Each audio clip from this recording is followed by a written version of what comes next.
Hey Megtoes, this is Vention. Living the dream, enjoying my retirement, as usual. Good times. The life that I have now, except for the cancer, is pretty much a dream come true. It's been a real interesting experience being able to just hang out and not work. Loving it. Over the next few months, I want to start, actually, starting in about 2 weeks, I'm going to start a little bit of soul building activity. I'm of the opinion that, oh man, how can I explain this? We have souls, in my opinion, right? A lot of people would say that we don't, but I think there's enough proof, like people being born with memories of past lives and whatnot. I'm thinking I'm okay for strongly suspecting in the soul's existence. So in any case, I'm going to do what they call soul building activities, which is like doing things that you want to do, doing things that are related to your hobbies. And in my case, that is permaculture. Well, one of them is permaculture. And I'm going to, I'm at a crossroads. I mean, I'm strongly tempted to do the expat overseas thing and enjoy that low cost of living and just, but I would be pretty separated from the local culture. I wouldn't. I'd always be the gringo who has the money. I don't know if I want to be that. So I might eventually do that, of course, and of course I might go overseas for cancer treatment as well. But for the time being, I think I'm going to stick around here for like the next month or two and give that treatment, the cancer treatment, time to work, and the fasting and all that. And then if my CEA test isn't really good within like 40 days or so, I'll take off to Mexico and get that low dose chemo that I've been reading good things about. So that's the plan there. I took my Rick Simpson oil, so I'm like, I've got that buzzing in my ears and everything, and my short-term memory might be a little messed up, but I don't know if I discussed my weight loss. I am now 62 pounds lighter than I was before I found out I had this whole cancer thing. The fasting and the keto was really working, and I had, for example, I had zucchini spaghetti for dinner this evening. I find that my appetite, it is much easier to shut off now. Like when I sit down for breakfast, I can have a normal meal and sitting in front of me, and by the time I'm 30% into it, I'm done. It's like almost like some kind of low-level nausea is telling me that I am done eating, and you have had enough, Vention.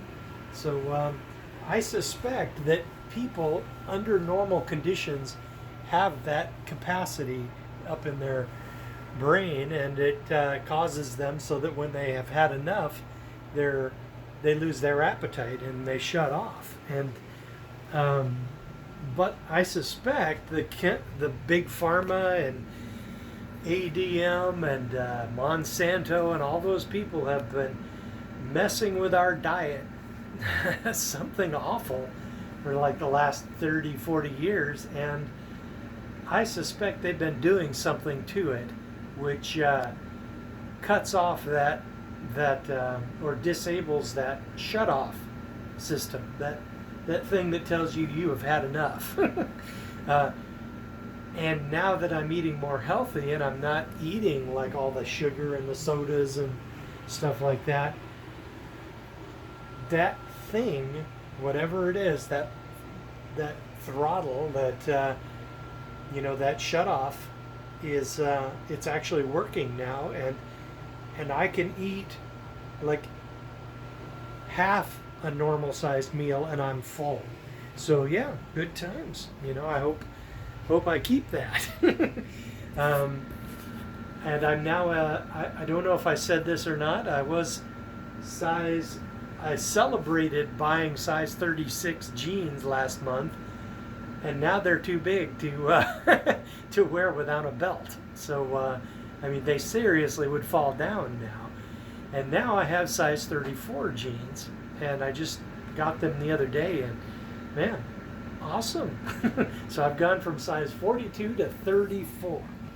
And if it wasn't for the cancer, I never would have been able to summon the determination necessary to make this transition. But now that I've made this transition to low carb, a more healthy lifestyle, I have no desire to ever go back. I'm not above having, like wanting a little ice cream or something, but man, it is so easy to refuse when you got that big C word hanging over your head. So, what else did I want to discuss? There was something else. Let me pause this. Yeah. So back to what I was saying. I think I'm going to start running around locally doing permaculture projects, and participating in permaculture meetups, and I want a little bit more engagement locally. And now that I'm retired, I finally have enough time to do it. Man, amazing. Practically unlimited time, unless I die from this thing.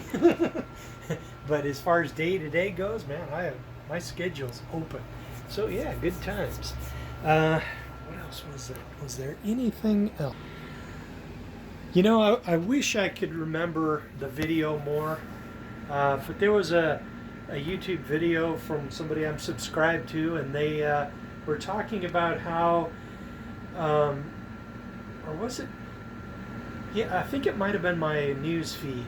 I was looking at a story, and it was like this girl, this woman, she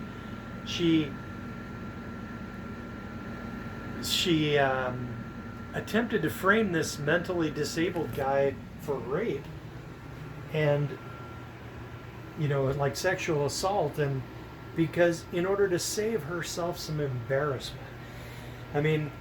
She put her hand in the cookie jar, had sex with a mentally disabled guy, and then apparently when it got out, she attempted to frame him for rape. And it's a strange mental state that somebody could be in that could just for some embarrassment or a little bit of like ribbing from your friends or something, and just to save herself just that little bit of trouble, that little bit of embarrassment, she attempted to frame this guy for sexual assault in a way that would send him to federal prison for a decade. Man, I am really having a hard time wrapping my brain around that. How could anybody be that callous? That is, I remember being mildly revolting when I was reading that. Okay, guys, well, that's about it. But, man, wish I could have a better example. But, okay, that's about all I got for you. And before I start falling down because of this stuff that I've taken, I think I will cut it off here. And don't get married.